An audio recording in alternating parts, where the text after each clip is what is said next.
All right, so welcome to the Vet Equine Therapy Career Chat today. We have with us Doctors Barbara Parks and Ali Judah. Really cool name, by the way. Just throwing that out there.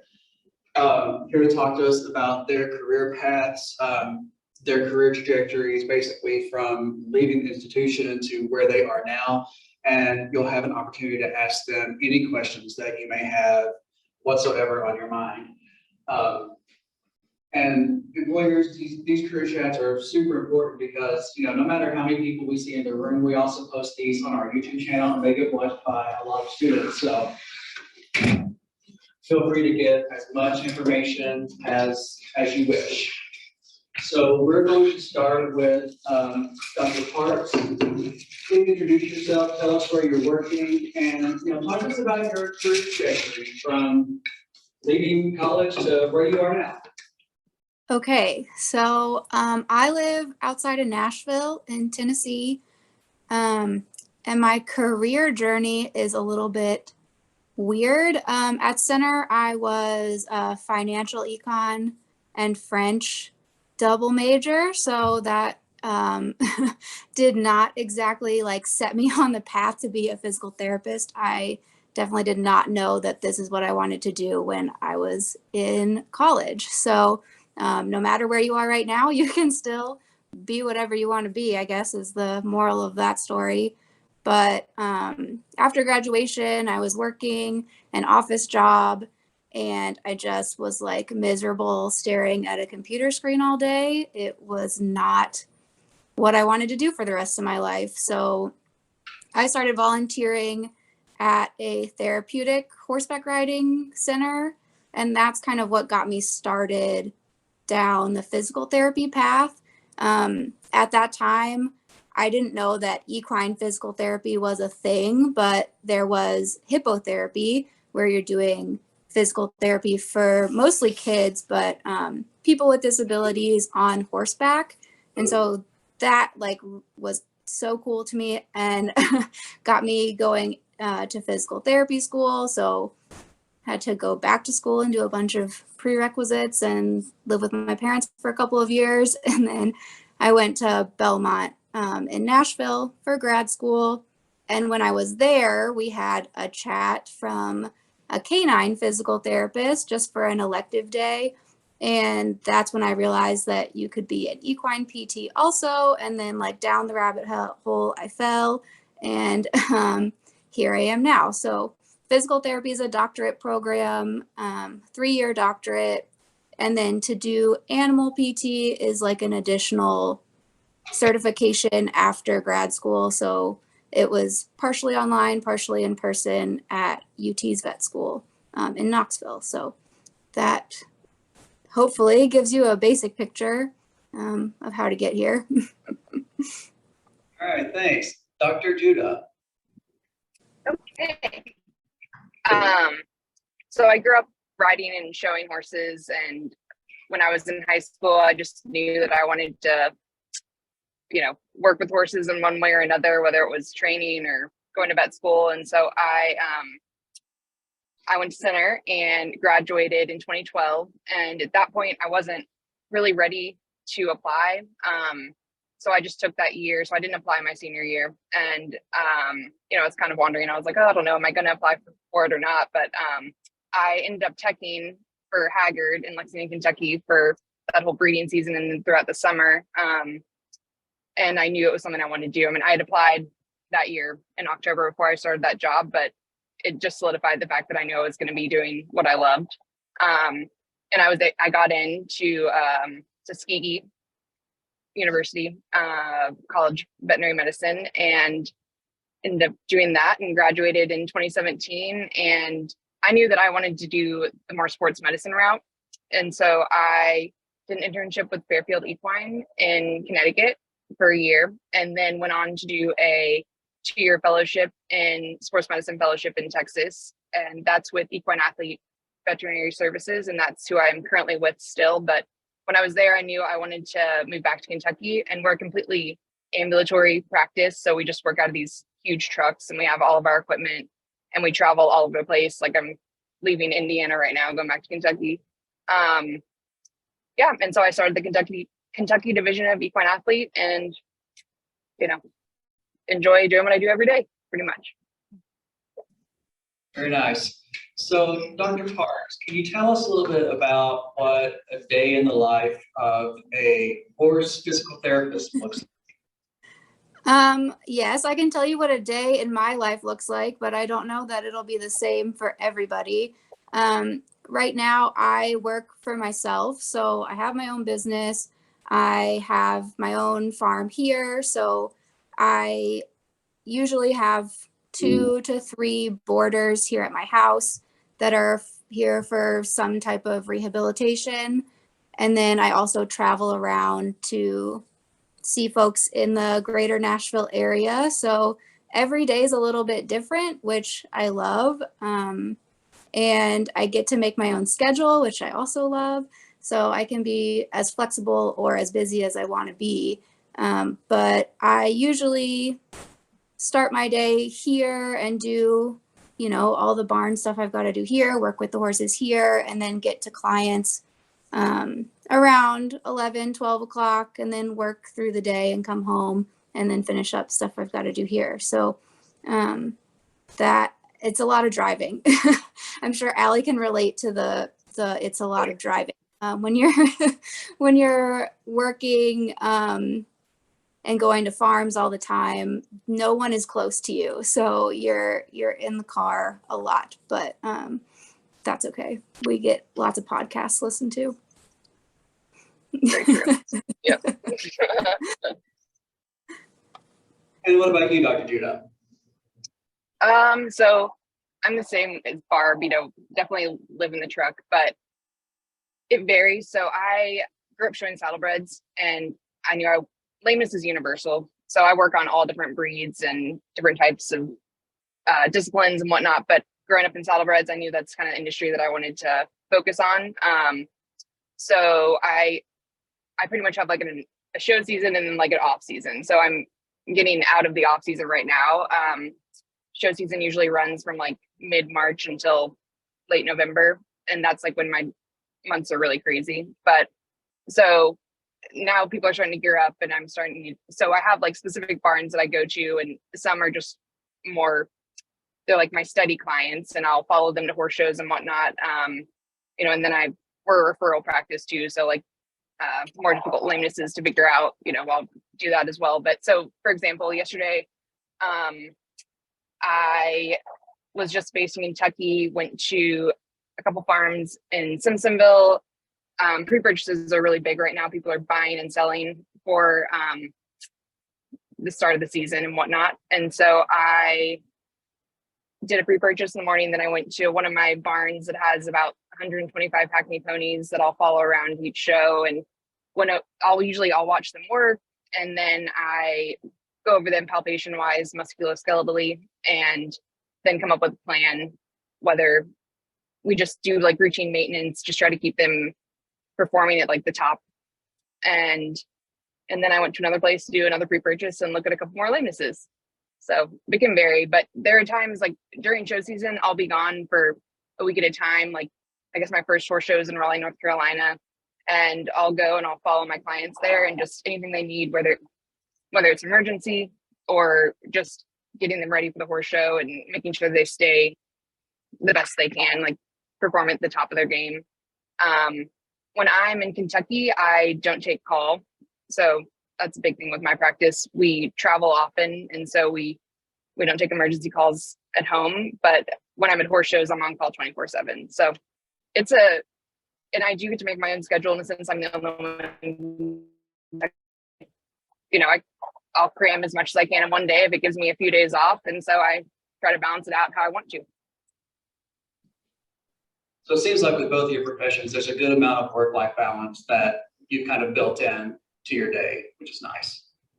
So I have a ton more questions that I can ask, but we're here for you guys. So what questions do you have for these ladies?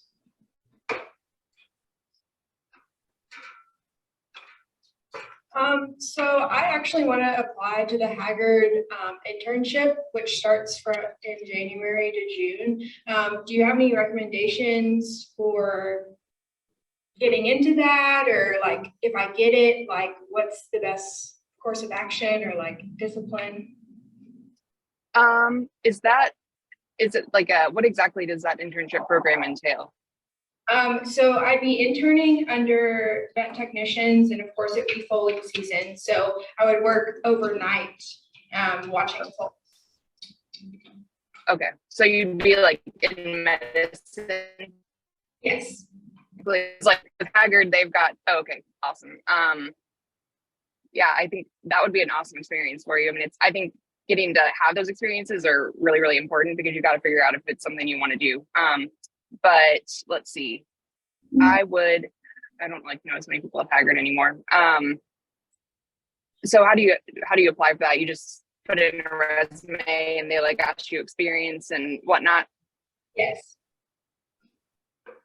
Okay. Do you have any prior experience doing any of that stuff? I'm working at Canvas Kittens right now. If you know, it's in Danville. It's a thoroughbred farm. They would have been in practice when you were at center. Sorry.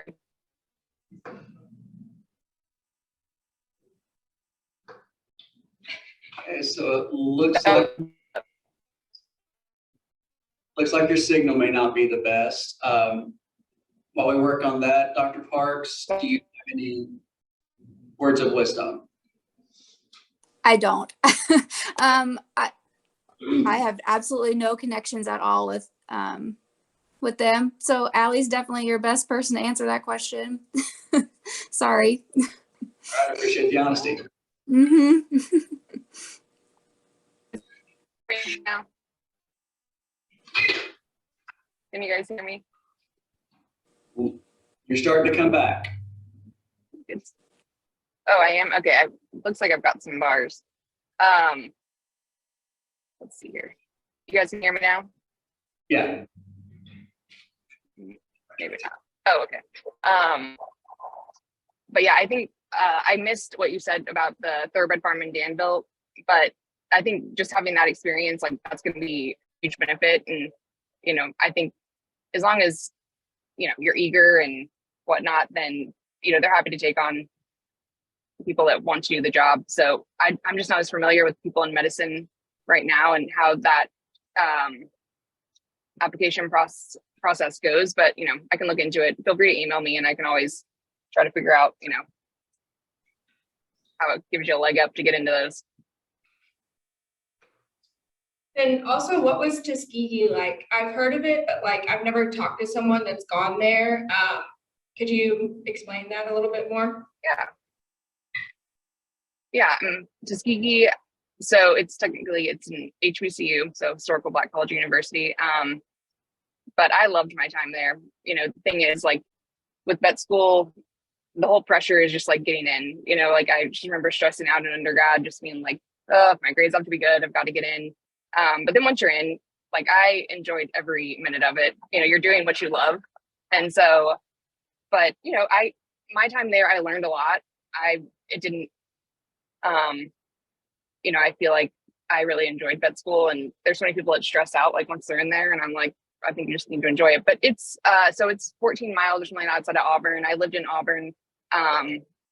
You know, there's a lot of great professors and good clinicians and whatnot. I made sure to utilize my summers, like no matter where I went to school, I would take some time for myself, but then I would go and extern or work for the summer, like with different equine vets. So just to get extra experience, because at any university, you're going to see, you know, really rare, crazy cases and not get as much like practical, hands-on experience in a sense. And so the caseload isn't massive at Tuskegee. Like I feel like I learned a lot small animal wise, more so than horse wise, but you know, that didn't hamper or hinder me from getting any job I applied for. I love I have a question. So coming out of school, like how is your path to becoming like your own business owner? Okay. It was a slow path. I started out working 4 days a week for a human PT clinic and 1 day a week on my own. And since then, so I graduated in 2018. And then this January, I just transitioned to being fully self-employed. So I took the slow, steady, careful route, especially because COVID happened and like everything was absolutely insane and unknown. So I kept various types of PRN human PT jobs to pay my bills and then built my business slowly. So hopefully in current world situation, you could go faster than me, but I took it slow. But I really think for me, it's worth it to be my own boss. With the physical therapy stuff, it's still kind of new in the equine world. Not everybody knows that I exist or what I can do.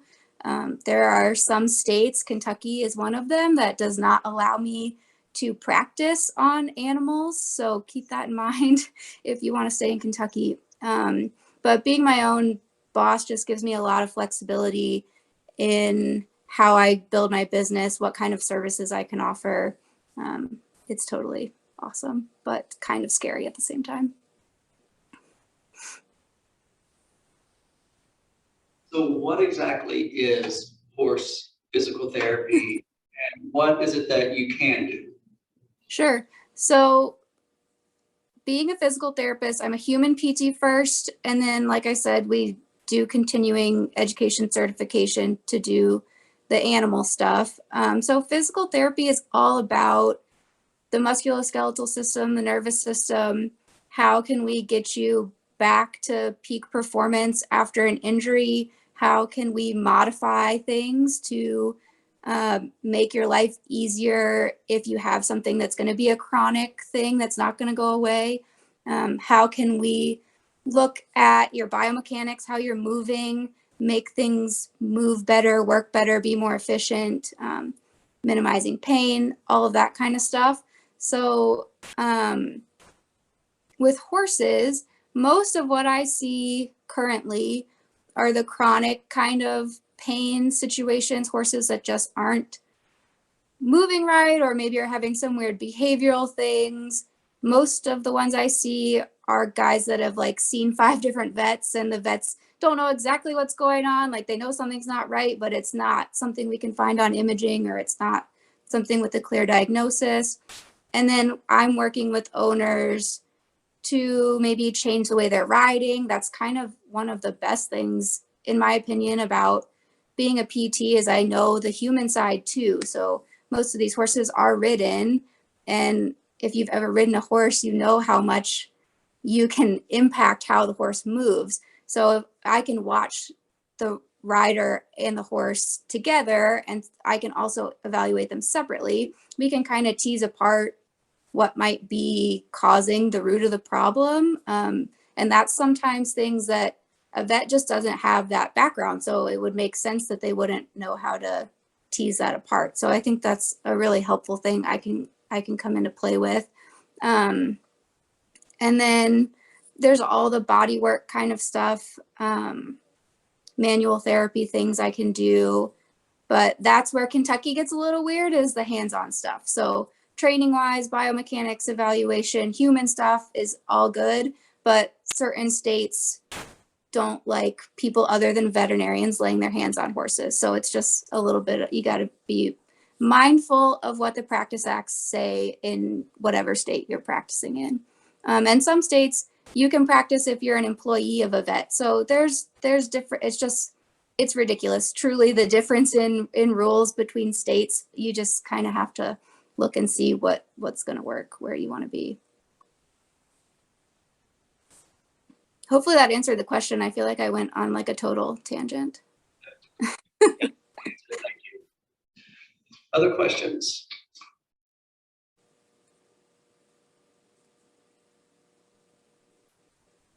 So in your opinions, what's the most vital steps that someone should take to prepare them for a role like the ones that you have? Dr. Judah. That's a tough one. I think you have to be passionate about it. You know, veterinary medicine, like it's you obviously can have like a work-life balance and whatnot, but it really is like a lifestyle for me. And it's just something that I get up and love what I do every day, and you got to be willing to work hard and do what it takes to, you know, be the best at what you do and whatnot. But yeah, I would say you really need to know that it's something that you want to invest, you know, your life in and whatnot. Yeah, I love it. So definitely have the passion. Yeah, sorry. I feel like that was just more of like and otherwise, you know, you need to obviously do what it takes with school and whatnot, you know, get the good grades. Honestly, getting into vet school it's just like, it's mainly statistics, but once you're in, then you can enjoy it and get to do what you love and learn about the things you love to learn, or you love. And yeah, and then also just building connections and whatnot. Sorry. I did that poorly. Dr. Parks? I totally agree with Allie. You have got to be obsessed with this. You've got to eat, sleep, breathe horses to want to live this lifestyle, but I do, so I am absolutely thrilled with it. But the passion for it is huge. And then something that maybe I didn't give enough credit to until I got into it was knowing how to deal with the people side. I kind of got into the horse side because I didn't want to do the people side. And then I started to realize how much people matter when you're dealing with their animals, because I can send a human home with an exercise program, but I can't send a horse home with an exercise program and hope they're going to do it on their own. So if the owner doesn't buy into what I'm saying, I could say anything, it doesn't matter. So you've got to have the ability to educate owners and explain things clearly and be patient with them, because a lot of times in the horse world, we do things the way we do them because we've always done them that way, and then trying to teach an owner to do something differently can meet a lot of resistance, or their trainer's telling them one thing and then you're telling them something else, and that can be kind of touchy situation that you have to navigate through, and that takes a lot of practice and interpersonal skills that you can develop over time, but it's just something to be aware of that I totally did not give enough credit to until I found myself in those situations. So passion for it, don't discount the people, and the last thing I'll say is always be wanting to learn more, because everything I learned in PT school has been great. Everything I learned in my CERP certification was great. But ever since then, like, I'm constantly taking more classes, trying to learn about more things, because there's so much out there to know that if you just go to school and then stop learning, like, you're going to be left in the dust in 6 months. So always keep learning. That's the perfect segue to my next question. It sounds like that even as a professional, you're continually learning new skills, like you're having to fine tune your soft skills, your interpersonal skills. Dr. Judah, what new skills have you developed as a professional since taking your role? Well, I guess, you know, from just like the veterinary aspect of it, because I specialize in sports medicine, when I did my internship was obviously like, it was geared towards well-rounded in a sense, like I would see a hospital aspect and the ambulatory and lameness and all that stuff. But then my fellowship was like 99% sports medicine. So, you know, things like specializing my skills wise, we can do things like radiographically guided, you know, injecting navicular bursas and using the ultrasound to inject cervical facets and sacral iliac joints and stuff like that. But I'm totally with Barb and things that I've gotten better. I mean, I grew up in the horse business, and so like I've always known horse people and worked with them, but it's amazing, you know, how much patience you have to like really encompass and gain and whatnot, because it's 50-50. Like, you work with the animals 50% of the time, you're working with the people 50% of the time. You know, it's a matter of like nurturing those relationships and understanding people and whatnot. So sorry, I feel like I probably didn't answer the question again. You're good, you're good. So to either one of you, did you have any professional experiences that were maybe unrelated to this industry that have allowed you to excel in your current position? I can try to answer that. Since I had that kind of a weird start to my career, being an econ major and like working in a totally different field of the world before doing this, I actually am really thankful that I did all of the econ kind of stuff before going to PT school, because that really prepared me to be a business owner and to start my own practice and do all this on my own. It wasn't quite as intimidating because I've done accounting classes. I've done personal finance. Like, I'm familiar with how to manage all of that stuff. So it really set me off on the right path, even though it set me backwards on part of the path. In the end, it really worked out.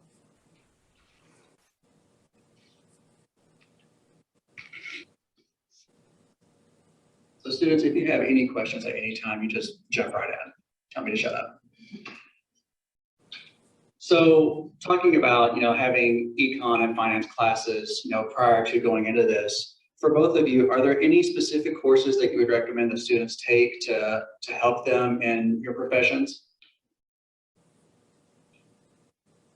Allie, you want to take that first?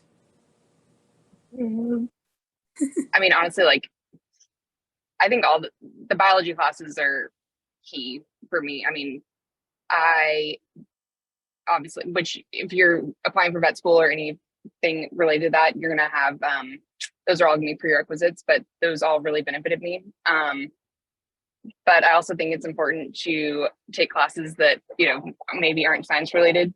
I mean, I wish I did take some econ classes in, when I studied abroad in London, but I think it's important to like keep your mind, don't just like overwhelm yourself with just the biologies and the chemistries and the physics and whatnot. Like, I loved art history and religion. And so I took a bunch of those classes as well. And that's why center is so special, because you can do that.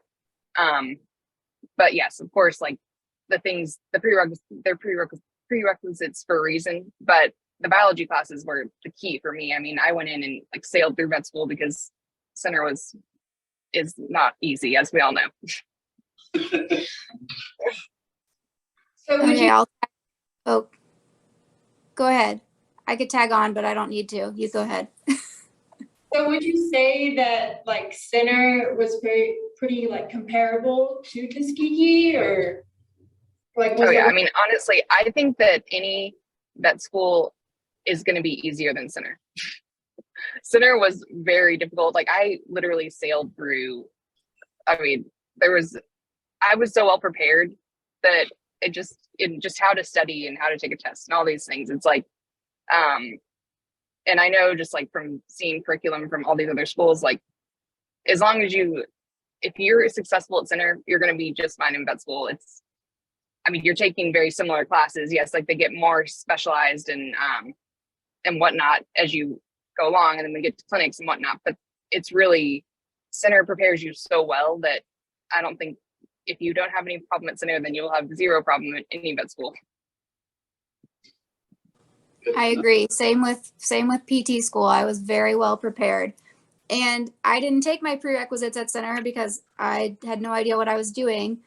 And I went back and took some of those like chemistry, physics, all those prerequisite classes at UNC Chapel Hill. And they were so easy compared to anything I did at center. So you guys are well prepared. So Dr. Judy, you've mentioned a couple of different experiences that you've had, like internships and study abroad. How important were those types of experiences in becoming the professional that you now are? I think they were crucial. My brother went to center before me, and he didn't study abroad for a semester. He just did center terms. And I just knew that, and my cousin had gone to center before me, and he had studied abroad in London. And I knew that that was something I wanted to do. And the independence you gain from doing a study abroad program like that, like you're just so immersed in like a different culture, and you're all on your own in this foreign country. Like, I think that is super important. Obviously meet so many different people and just get to have so many different experiences. And then of course, like the internship, if you go into vet school and you want to go the equine route, an internship is essentially like a requirement, unless you're going to work in a rural area and whatnot. So I knew going into vet school, I was already just thinking about where I would want to intern and whatnot. But, and then for me, I wanted that extra mentorship in sports medicine, because with lameness, it's specialized, it's something that you can gain so much more. Once you gain more experience, you're going to be that much better and much more comfortable, seeing those tough cases and whatnot. So they were crucial to my path. Dr. Parks? I'm also going to agree with that. I did a semester in Strasbourg, and no, it didn't directly relate to what I'm doing now, but it gives you, like Ali said, the independence, the confidence that you can survive a semester in a country that doesn't speak your own language. You don't know anybody other than this little pod of people that came from center with you. You see a whole different way of living. You meet all these different people, and it just really broadens your horizon of what is out there in the world, because I grew up in the same town I lived in my whole life, and then I plopped to center, where we're in this teeny little insulated community where every single person and all of their business, and being able to get outside of that and see something bigger, just like really, it just made me a better person. Now, Dr. Parks, you've already kind of touched on this a little bit. To both of you, what do you wish you had known before you started in this industry? I can try to answer that first. I guess I already partially answered that. But the amount of people interaction is one thing, but I think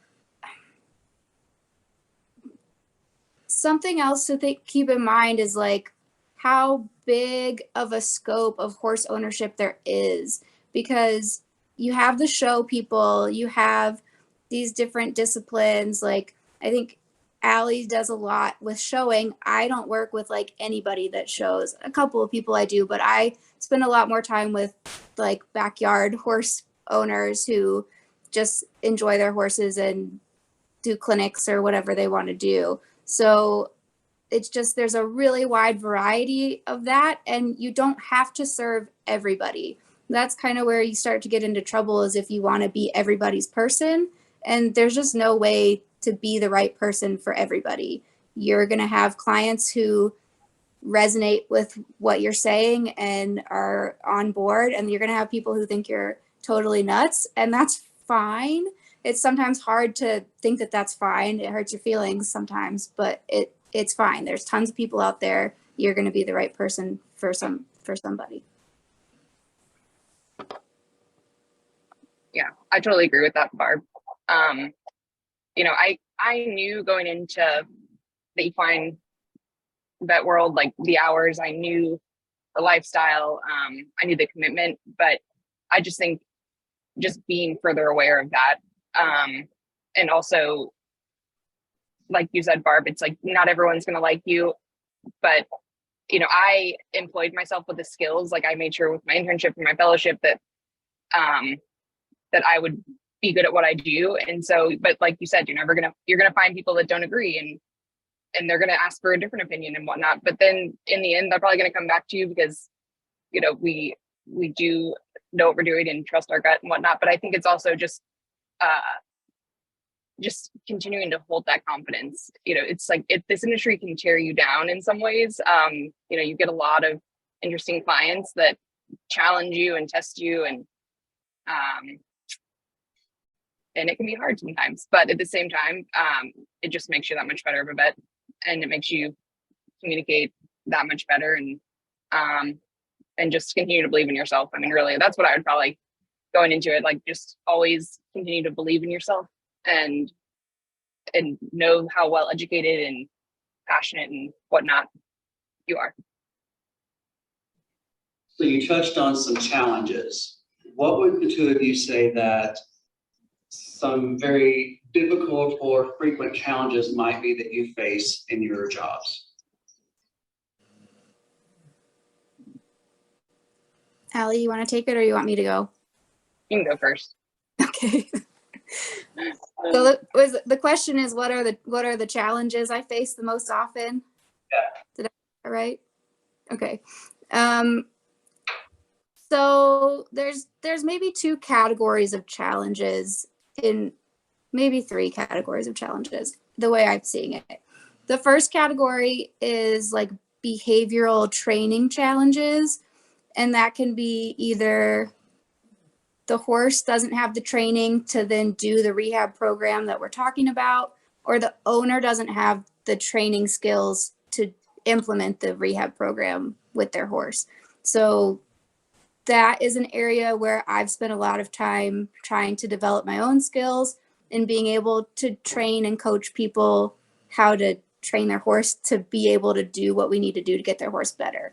Because I can teach a human to do exercises, but now having to teach a human to teach a horse to do exercises is like a totally different skill set.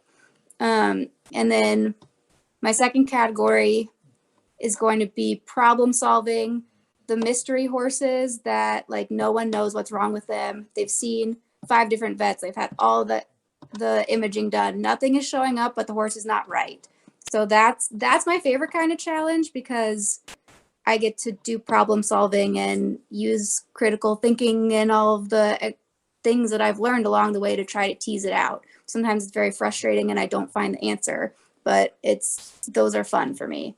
And then my least favorite kind of challenge is the interpersonal challenge with the owner who doesn't want to listen to anything you're saying, and you know that what the advice you're giving is sound, and you're probably giving them the same advice that the vet gave them, that they didn't listen to the vet either, and that's why they're here. So the dealing with the people who are standing in the way of their horses getting better is the hardest challenge. That's what keeps me up at night, trying to figure out how to be better at solving that problem.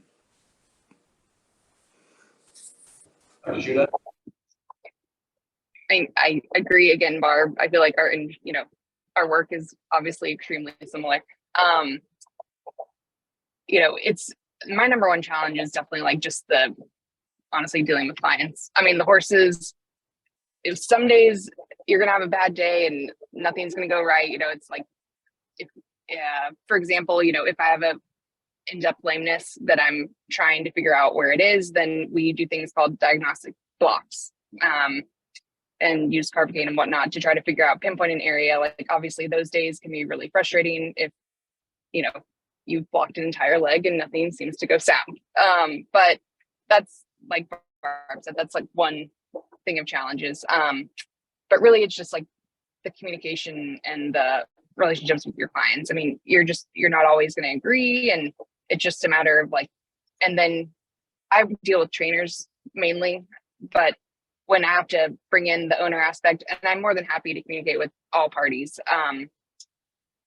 But for example, yesterday I had a pre-purchase that had a few issues, and it's that's where so much of your mental energy goes. It's not even the case itself. It's just, so I had to contact a surgeon, and I had to contact the selling trainer, the buying trainer, the buyer, the owner itself. And it takes a lot out of you, mentally, just having to like deal with all of the different people, not even the case itself could take me 5 seconds with the surgeon, but it's just a lot of communication and making sure that everyone understands properly, because it's a lot of money on the line and this and that, and you want to be happy and understand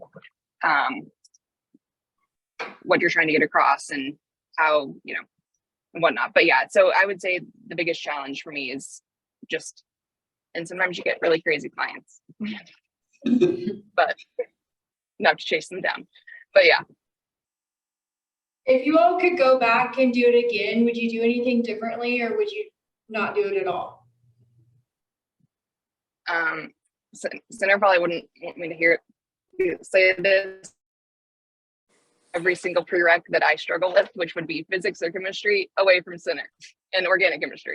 I would take all my biologies at center, but anything other than that, just because I struggled with organic chemistry, physics, it's just not my forte. And my GPA would have suffered a lot less had I done that. But in general, no, Yeah, I loved my It was class. great taking those somewhere else. Oh my gosh. Like, oh, yeah. But because I had taken, one just to get my prereqs done because I did study abroad. I did center terms. I enjoyed myself thoroughly at center. So I did take a couple outside of center at Louisville during the summer, and it was a lot easier. And my grade was great. But yeah, so honestly, like that's what I would change. But because that would just take so much stress off you when you're, looking at those GPAs, because I had so many classmates come in from, Clemson and other great schools that had 4.0s, but they struggled. So, they struggled a lot with school, and I had literally zero struggle whatsoever. And that's because of the base that center gave me. But I would have had a lot less stress in my life going into vet school if I had taken those prereqs somewhere else. Disclaimer, the views of the speaker do not necessarily reflect the views of Exactly. I do, center might know I'm going to say that, but my biology courses, I mean, I enjoyed that and I was good at that. And obviously those didn't suffer whatsoever, but, if you don't have a physics mind, you just don't have a physics mind. So Yeah, I don't think I would change what I did. I would just stress less about it. It's really easy to get caught up in your grades and worrying about that stuff, and they do matter, but I stressed a lot about that in college and in grad school, and I could have still gotten here without all the stress. Would have been fine. Yeah. And honestly, like if you are lucky enough if you want to, and you get into vet school, like just enjoy your time. That is the one time where you can just enjoy what you're learning and don't stop. Like the real world is coming. So just enjoy that time when you really don't have any responsibility except passing, and you will do that because it's something you're passionate about. And if you go into vet school and you get to the veterinary boards, don't stress out over that either. It's like, that is just enjoy your time and enjoy every second of it, like soak it up, because you're never going to go back. And same with center. Mm-hmm. Agreed. other questions? So we've got, they're all students here. What do you think is the one thing they can do right now to help best prepare them and develop themselves professionally while they're here at center?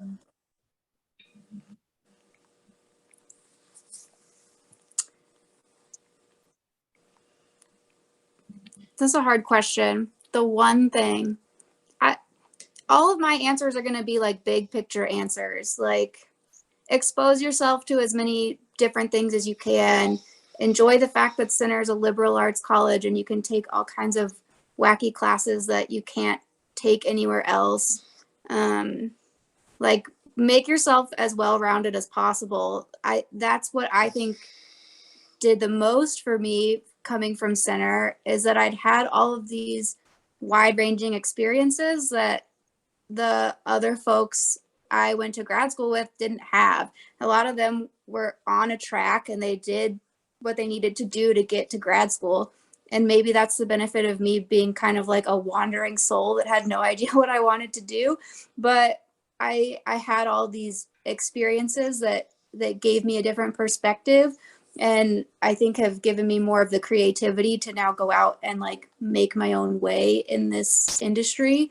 So take advantage of all this cool stuff that center has to offer. Yeah, no, I totally agree. Like take that religion class or history or whatever. I mean, I loved center and all like the liberal arts aspect of it. And also just get to know your professors better. Like there's certain professors I wish I had gotten to know better, and because obviously all of them have such great and interesting experiences, and I think that, and they can lead you in so many different directions too. Yeah, I mean, that's what I would recommend. We want to thank you both so much for being available today. as you're driving to Kentucky and enjoy a nice when you get home. Yes. Yeah, thank you so much. Yeah, thank you. I will leave you guys, if it's okay with you two, could I share your email addresses with students?